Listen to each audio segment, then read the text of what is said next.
शन्नो मित्रः शं वरुणः शन्नो भवतर्यमा शन्नो इंद्र बृहस्पति शं विष्णु रुरुक्रमा मूसो न शिष्णा वयदन्ति माध्य स्तोतारं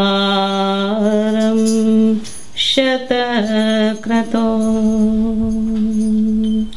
सुक्रतनो माघवनिन्द्र मृळयाधा पितेव नभ।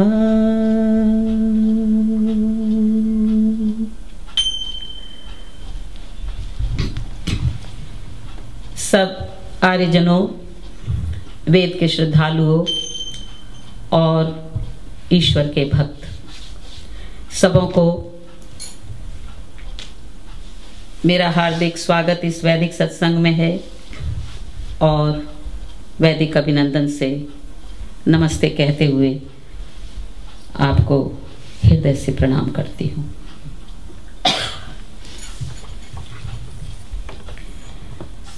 आज कुछ ऐसा लगा मुझे, बार बार खिड़की की तरफ देखूं तो मुझे ये हिम पर्वत दिखाई दे रहे थे। ऐसा लगा कि आज कोई आएगा नहीं, लेकिन फिर भी मैंने निश्चय किया कि सत्संग को मैं कैंसिल नहीं करूंगी। एक मेरी सहेली थी, रूममेट कहिए, मौसम बहुत खराब था, वो क्रिश्चियन थी, तो हर इतवार को चर्च जाया करती थी और हमेशा मुझे बताती कभी कभी कि हमारा जो पादरी है जब देखो तब धन्यवाद धन्यवाद करता रहता है हर एक चीज के लिए। तो मैंने कहा आज इतवार का दिन है, तुम क्यों नहीं जा रही हो? तो कहने लगी मौसम तो देख कितना खराब है, ओले पड़ रहे हैं, इतनी जबरदस्त बरसात हो रही है, कौन जाएगा आज चर्च में? तो मैंने कहा तुम तो जाओ। कहने लगी नहीं, मैं नहीं जाऊंगी। तो फिर मैंने उससे कहा कि मैं भी चलती हूँ चर्च तेरे संग। तो उसने कहा कि आप तो क्रिश्चियन नहीं हैं, आप चर्च चलने को तैयार हैं?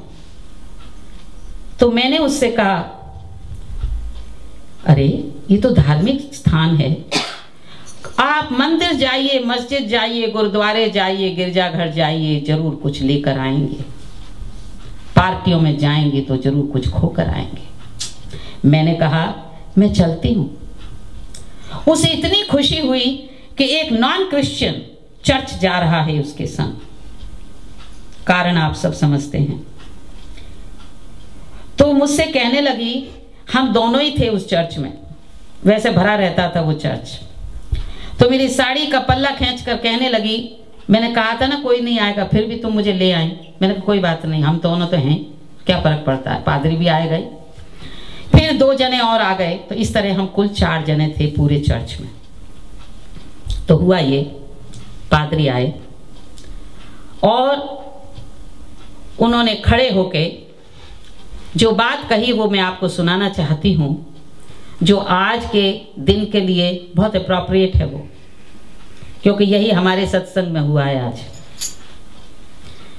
पादरी ने आते ही कहा, oh God, oh Lord, today I give you special thanks. आज मैं तुझे विशेष रूप से धन्यवाद देता हूं कि तू इतना दयालु है कि तू रोज रोज ऐसा मौसम नहीं करता है। अगर रोज रोज ऐसा मौसम होगा तो तुझे कोई भी याद नहीं करेगा। तो देखिए, जो सकारात्मक लोग होते हैं वो हमेशा एक नकारात्मक स्थिति को भी, जो प्रतिकूल परिस्थिति होते हुए भी, उसको अनुकूल में बदलने की उनकी संभावना रहती है। तो कहने का प्रश्न ये है कि तब से आज तक मैंने कभी ये नहीं कहा कि मौसम खराब है, क्योंकि मौसम तो कभी खराब होता ही नहीं है।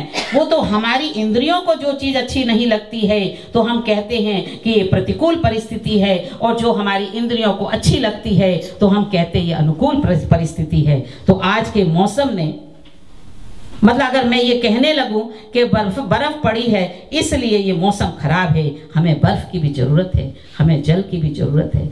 तो जब हम हर एक चीज चाहते हैं कि हमारे अनुकूल हो, लेकिन जब प्रभु नहीं देता है तो हम उसको कोसते हैं।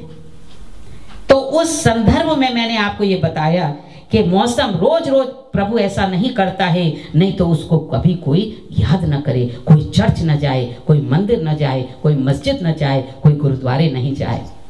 इसलिए मैंने तो स्नेह निमंत्रण भेजा है प्रियवर तुझे बुलाने को, मैंने स्नेह निमंत्रण भेजा है प्रभुवर तुझे बुलाने को, मानस के तुम हंस राज हो भूल न जाना आने को। तो सत्संग क्यों मैं कैंसिल करूं? कई लोगों ने मुझे फोन किया, मैंने कहा सत्संग तो सदा है, उनको कैंसिल और वो इनविटेशन का प्रश्न नहीं है, जो आएगा सो आएगा। 6:30 बजे अकेले बैठ के मैंने शुरू करने की कोशिश की, क्या फर्क पड़ता है?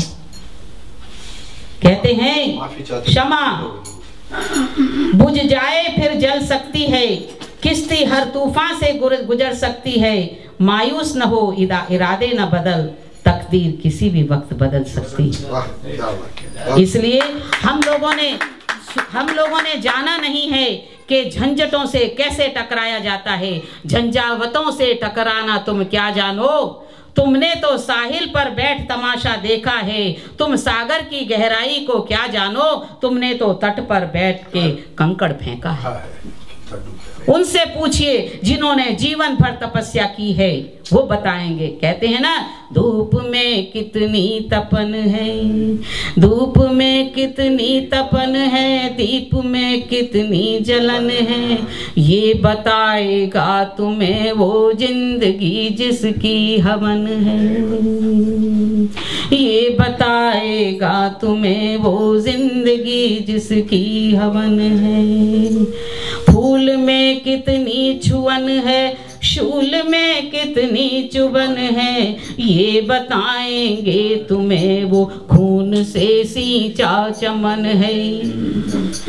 मेरे पिताजी, जब मेरे पिताजी का ब्याह हुआ, शादी हुई, मेरी माताजी फर्स्ट ईयर कॉलेज में थी। तो जिस घर में उनका ब्याह हुआ वो घर इतना गरीब था मेरे पिताजी का कि तवे में भी छेद थे, रोटी जल जाती थी, एक किनारे से तवा पे रोटी रखी जाती थी, तब जाके कहीं रोटी बनती थी, आधी जली आधी पकी हुई। तो मेरे नाना जी से पूछा गया कि क्या तुम इस घर में शादी करना चाहोगे अपनी लड़की का? तो उन्होंने कहा इसी से ब्याह करवाएंगे हम। तो शादी हुई। लेकिन मेरी माताजी का संकल्प देखिए, त्याग देखिए। मेरी माताजी अच्छे संपन्न घर की थी, लेकिन उन्होंने अपनी पढ़ाई छोड़ दी और टीचर का काम किया और पिताजी को उन्होंने पढ़ाया।